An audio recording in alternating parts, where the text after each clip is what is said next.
Yahweh, the demon god that made the black god, that made the world, and we need to kill ourselves so we can all go back to merge and take our little pieces of our godliness and merge it with the original God and overcome the bad God. And that's the whole story. So now you've got this doctrine of salvation is linked to a strict attitude of world denial. Now, some common questions in studying soteriology include: how is salvation obtained? We have to ask ourselves. How is salvation maintained? Okay. How is salvation understood? What role does faith play in the process of salvation? Right? These are questions. If you're going to study soteriology, you've got to have answers to these questions. And how does the concept of salvation vary across different religious traditions? All important questions. So let's continue. Now, actually, I'll do answer this later. Okay, yeah. So you know what? Maybe I should end here because I know I haven't answered the question. But what they're saying is the world is evil. So short version, the world is evil. You are denying the world. There's an evil God who controls an evil world. It doesn't matter what you do because the world is random. The world's irrational, right? It's an erratic world. You are the only truth. What you feel, your subjective values are the only truth. Therefore, nothing outside you exists. Nothing outside you matters. There's only your truth. Understand? Oprah's your truth.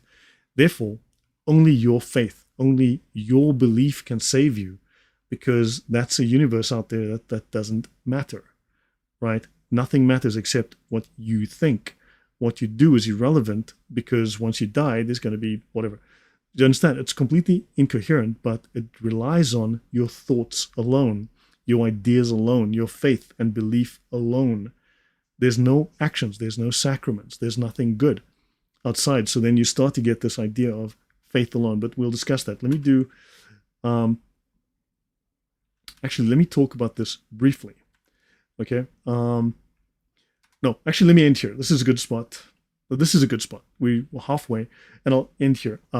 Briefly speaking, what have you guys learned from this? What did you take away? Has this been helpful?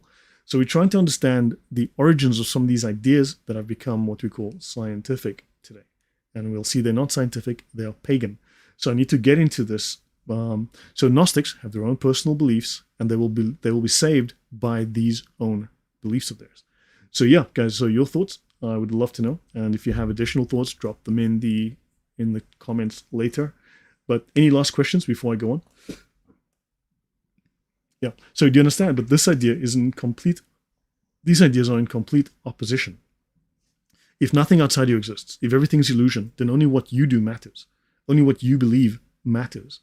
And therefore, if you then have nothing else to anchor yourself on, you're going to anchor yourself on your own illusions, and you're going to do self-serving things. You're going to say, well, my thoughts count, my thoughts matter, I'm right. And therefore, that's your faith alone.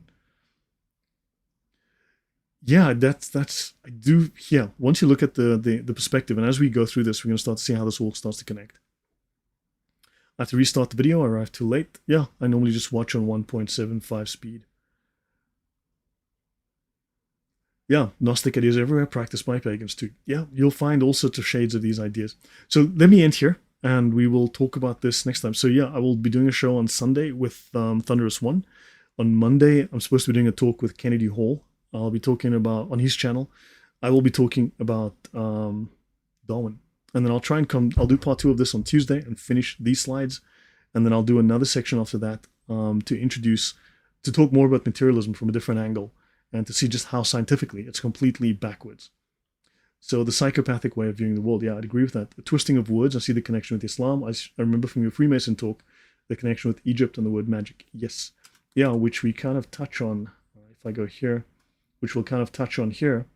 And yeah, occult forces and so on and so on. They connect all of this, the world, wow, with occult forces and so on. Yeah, they try and reinterpret everything. Okay, guys, so we'll call it a night. Thank you very much for your time. I hope you've found some value in this, and have a wonderful rest of your Thanksgiving. Have a good weekend. I'm going to go see Napoleon tomorrow. That should be interesting. See how that goes. And have a great weekend, guys.